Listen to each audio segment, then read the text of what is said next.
다양하고 변화무쌍한 대입 정보를 한 발 빠르게 알려드리는 입시톡톡 시간.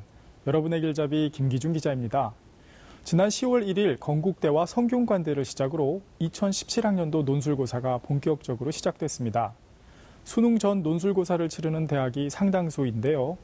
오늘 입시톡톡 시간엔 논술 전형 경쟁률과 함께 앞서 논술고사를 실시한 대학들의 출제 경향에 대해 살펴보겠습니다. 2017학년도 수시 논술 전형은 1만 4,689명 모집에 58만 8,189명이 지원해 모두 40.04대 1의 경쟁률을 보였습니다. 이는 지난해 수시 전체 경쟁률 40.35대 1과 거의 유사한 수치인데요. 올해 수시 논술 전형 경쟁률을 주요 대학별로 자세히 살펴보겠습니다. 주요 대학의 논술 전형은 대부분 30대 1을 넘는 높은 경쟁률을 보였습니다. 주요 대학 중 논술 지원율이 가장 높은 대학은 서강대로 75.74대 1의 지원율을 보였고요.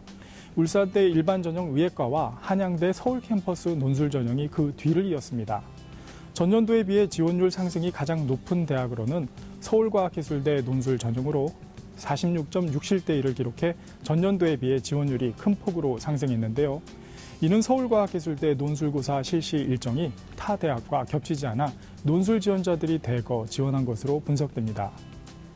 이와 비슷한 대학으로 인하대 논술 전형도 경쟁대학과 논술 일정이 겹치지 않아 지난해보다 4,822명의 학생들이 더 지원한 것으로 나타났습니다. 올해 수시 논술 전형의 특징은 특정 대학 쏠림 현상이 크게 나타났다는 점입니다. 또한 지난해에는 수험생들이 수능 최저 기준이 없는 대학이 유리할 것이라는 생각에 경쟁률이 높을 것을 예상해도 지원이 이어졌지만 올해는 수능 최저 기준이 없는 대학의 지원율이 오히려 낮아지는 양상을 보였는데요. 이는 수험생들이 수능 최저 기준을 충족할 수 있는 대학으로 지원했다는 것을 보여주고 있습니다. 10월 1일을 시작으로 2017학년도 논술고사가 본격적으로 시작됐는데요. 올해 처음으로 논술고사를 실시한 건국대와 성균관대 과학인재 전형의 논술고사 문제를 분석해 본 결과 지난해 출제 기조를 유지한 것으로 나타났습니다. 건국대 논술고사 난이도는 자연계열의 경우 대체로 평이하게 출제된 반면 인문사회 계열 논술고사는 약간 어려웠다는 반응입니다. 건국대의 인문계열 논술은 인문사회 1과 인문사회 2로 나눠지는데요. 각각 두 문제가 출제됐으며 1번 문제는 공통문제, 인문사회 2에서는 2번 문제로 수학 논술이 출제됐습니다. 통계 자료를 분석하는 1번 문항도 까다로웠다는 반응이고요. 2번 수학 논술을 푸는데 충분한 시간을 확보하지 못한 학생도 상당수 있었습니다.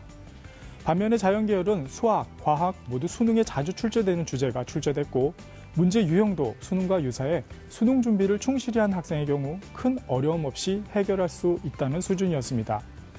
성균관대 과학인재 전형 논술고사는 전년 대비 수학 논술은 상당히 평이한 수준으로 출제되었고요. 과학 논술도 물리, 화학, 생명과학 모두 대체로 평이하게 출제됐습니다. 건국대와 성균관대처럼 올해 자연계열 수시 논술은 교과 과정 내에서 비교적 평이하게 출제될 것으로 예상되는데요. 남은 논술고사의 경우 교과 과정에 나오는 주요 개념을 충실히 공부하고 수능의 고난이도 문제를 논술과 연계해 심화학습을 하는 것이 큰 도움이 될 것으로 보입니다. 이번 주 토요일과 일요일에는 연세대와 동국대, 서울시립대 등 많은 대학들이 논술고사를 치릅니다. 이들 대학의 논술고사 출제 패턴도 주목할 필요가 있는데요. 특히 수능 이후 논술고사를 치르는 대학에 지원한 학생들은 10월 1일부터 수능 전까지 논술고사를 치른 대학들의 출제 경향을 잘 살펴볼 필요가 있겠습니다.